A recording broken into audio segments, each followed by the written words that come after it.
introduction. Warm greetings to everyone in this innovative theatre, and of course a special greeting to the Mayor of Prince Albert, the leadership of PECT, particularly I can't see her, Ingrid, and everyone who has made today possible. I'm not sure why we're all here, but I suspect the majority of people here are here because you love jazz. I can just see with the way people are dressed that you are jazz fans. But I suspect that some of you came because you're friends of Brenda and you like her work. And a lot of us came because we love Ingrid and the amazing work that she does.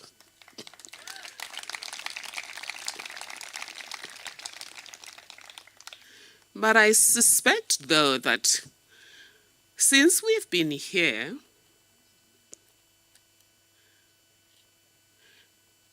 there have been additional reasons that we have discovered for our presence here. Key among those reasons being our collective commitment to social justice. And of course, we do a lot of things for social justice, but this community has made it easier for us to do what we're doing for social justice. Am I speaking for everyone when I'm saying that we've been awed by the warmth of the people of Prince Albert? We've been energized by their sense of hope at a time when the mayor reminded us it's a difficult time. The economy is not doing that well. COVID-19 regulations made things worse. And HCOM has not made our lives easier anyway. And the rest of the world is not doing any much better. So to come to a community like this, where hope lives, even though it's not Monaco, where they've got a Prince Albert there, it's not rich, it's this Prince Albert, but hope lives here. And I personally would like to take that hope with me and take it to every place I would like to find myself in the next few months. PACT stands for social justice, or at least that was the pitch by my colleague Ingrid when I was approached to be associated.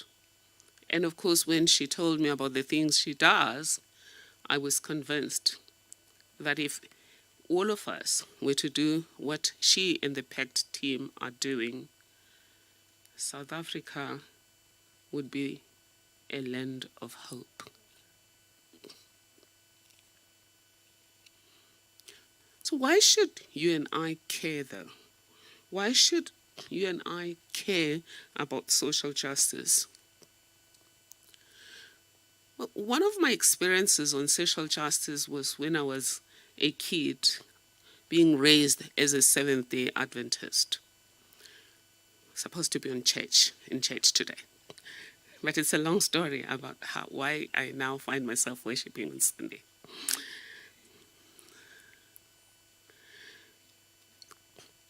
They told us a story. This was just shortly after 1976. We were told a story that is based on a poem. In fact, we were given a poem. Many of you may have seen this poem on the internet. It's a poem by James Patrick Kinney, written in the 60s in America, when they were battling with the impact of the Jim Crow laws in the aftermath of slavery. He was a Protestant young white man. And as we have seen here from our talented young people, he chose art to express how he felt about the way humanity was behaving. But he also chose art to transform the way humanity could behave. So in this regard, I disagree with Minister Pando that we don't need more artists. I think we do, and if she or anybody else is not convinced, think about what happened to Italy because of the Renaissance, which started with art. And think about what we've seen here. But let's go back to this poem. So James Patrick Kinney tells about 6 persons trapped by happenstance. It's a cold, dark night. All of them have a piece of wood or a log in their hands, and between them there's a dying fire. The first person looks around the room, sees a black man, and decides, now I don't want this black man to benefit from my piece of wood. He keeps it. The next one looks around and sees somebody who's not from their church, not even a different religion. We're not talking Baha'i, Islam, or anything like that. Just not from their own church, decides to keep his log.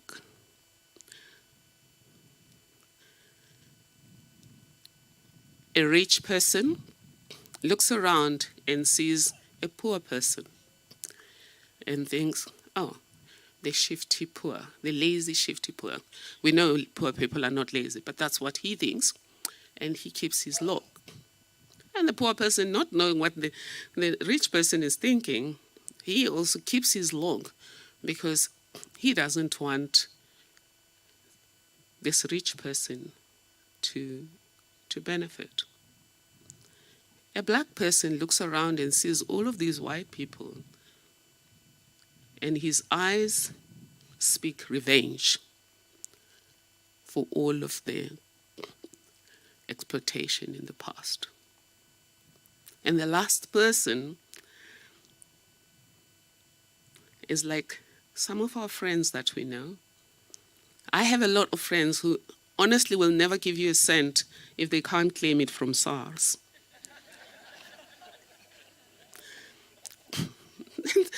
Sadly, the richer you are, the more likely you really want to give if you can claim it back from SARS. I can't understand it. But so this one had never done anything without expecting payback. And he looks around at these people and he decides they're not going to pay him, and he keeps his log. James Patrick Kinney says at the end,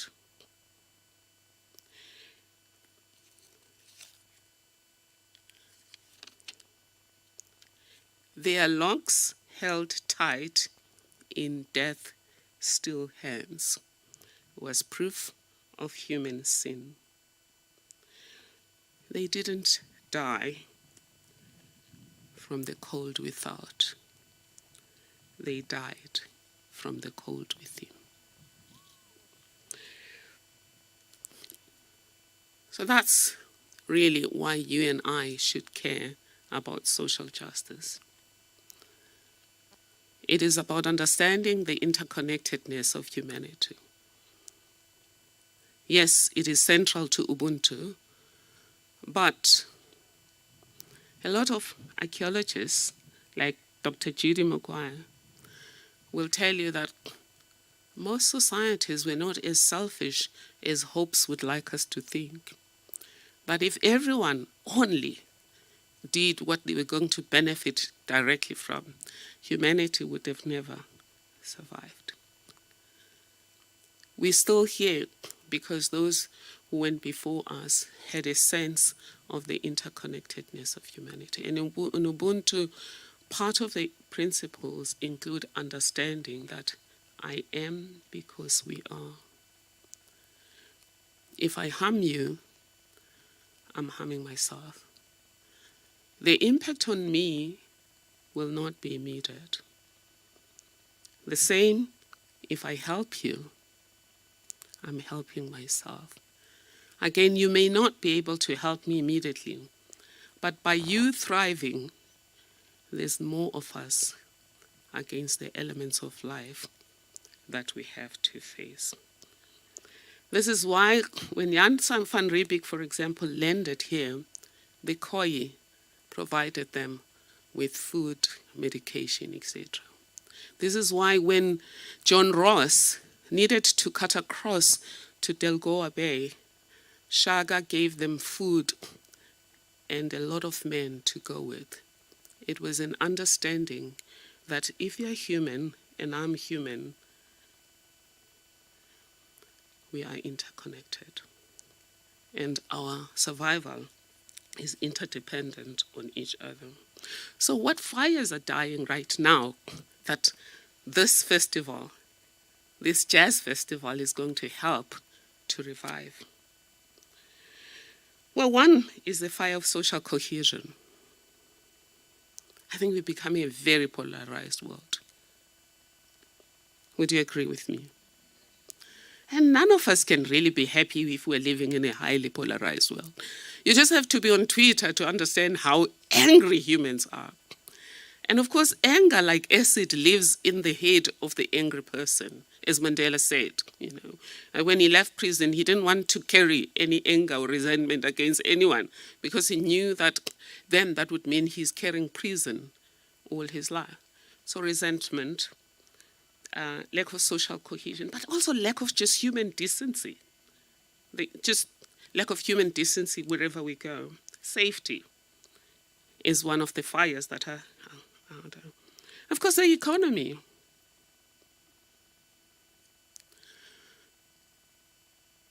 Well, in the Karoo, you don't have many trees, so I hope this is still going to make sense now. That a single tree alone needs to be very strong to survive. But when trees are in a forest, it's much easier for them to survive. In the same as if you try to break a single matchstick, it's a piece of cake. But if you try to break a bunch of them, it's tough. The same thing as humanity. It's not true that you can have a sustainable economy when half of the people that should be building it are encumbered by poverty, underskills, lack of resources, lack of opportunity, and things like that. So for an economy that is functional for all of us, we need social justice. Adam Smith, one of the respected economists of the 20th century, spoke about the link between justice and peace. And his approach was, justice is what keeps humanity together. It's the glue that binds societies in social cohesion. And when justice fails, the fabric of society is torn asunder. You will find a whole lot of philosophers in this country. One of them being, I think it's Stockton, the first person in the history of South Africa to call himself a Boer, believed that if we want this country to thrive, we need justice. And he was a young person as a magistrate at that stage. But like many young people today, he understood the value of justice in a thriving society. But, so why do we need social justice? I've said for the economy, for social cohesion, etc. But there are people in this room, now hopefully not in this room, who would say, it's not my fault.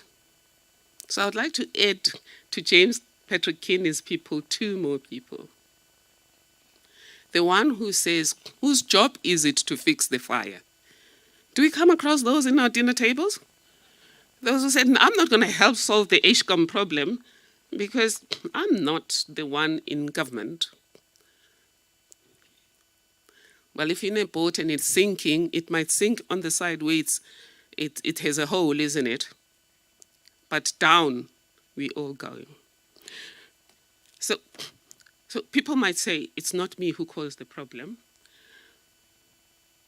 Another person I would add there would be those that would say, I didn't cause the problem, but let it die so that I can build my own fire and build it better. And maybe you're right, but you're taking a risk. Look at what happened with the Arab Spring. What's happening now? If you let it die and say you're going to build it anew, you won't be sure that you're going to survive even that difficulty. So there's a third option. So whose fault is it? Time to exploit it. The third option is the pact option. Fix what you can, and then join hands with others to scale it. As I am certain that virtually everyone in this room is already doing something to make this world a better place. And Ingrid and the PACT team just pulled us here so that we can connect those lights. Because a single light makes a difference against darkness. But when you put those lights together, they're formidable against darkness. And that's why we're here together, to make a difference, to build more bridges of hope in the pursuit of social justice. And I haven't defined social justice because I didn't think it was important. We're not in class. But my simplest understanding of social justice is a world that is fair to everyone. That is just honestly fair. Where everyone who works hard can honestly expect to rise socially. Where those who can't work because they're disabled or old or sick can expect to be assisted through social solidarity. That is the world that philosophers have been yearning for since the time of Plato, who defined justice as just fairness to all. John Rawls, the greatest philosopher of our time, said justice is fairness to all. In the context of our Constitution, we have said we're building a society that is founded on democratic values, social justice, and fundamental human rights. And from Constitutional Court jurisprudence, we've come to understand that justice, social justice, is simply a state where there's equal enjoyment of all rights and freedoms. You can't have some just enjoy the capacity to find jobs. I think the PACT way, if you look at what they've done with these young people, is make sure that you address the immediate needs, which is food, if they provide some food where necessary. Basic skills, art, and other skills. But what I found amazing was they're not trapping these young people in basic skills. PACT is really yielding the potential of every person. Among these young people that I met yesterday are some that have just graduated, some are in the process of graduating, but they're freeing the potential of everyone literally from the cradle through providing ECDC support for children that cannot have access. Because, again, social justice starts with a fair chance, a fair start in life, isn't it? But it goes throughout to the grave. So thank you for supporting this vision. By just signing up to be here, we are signing up to be builders of bridges of hope, working with PET and anybody else who wants to be part of that. But also we're signing up to be midwives of a new world order, a kinder world and a more equal world. And thank you. Let's continue to work together.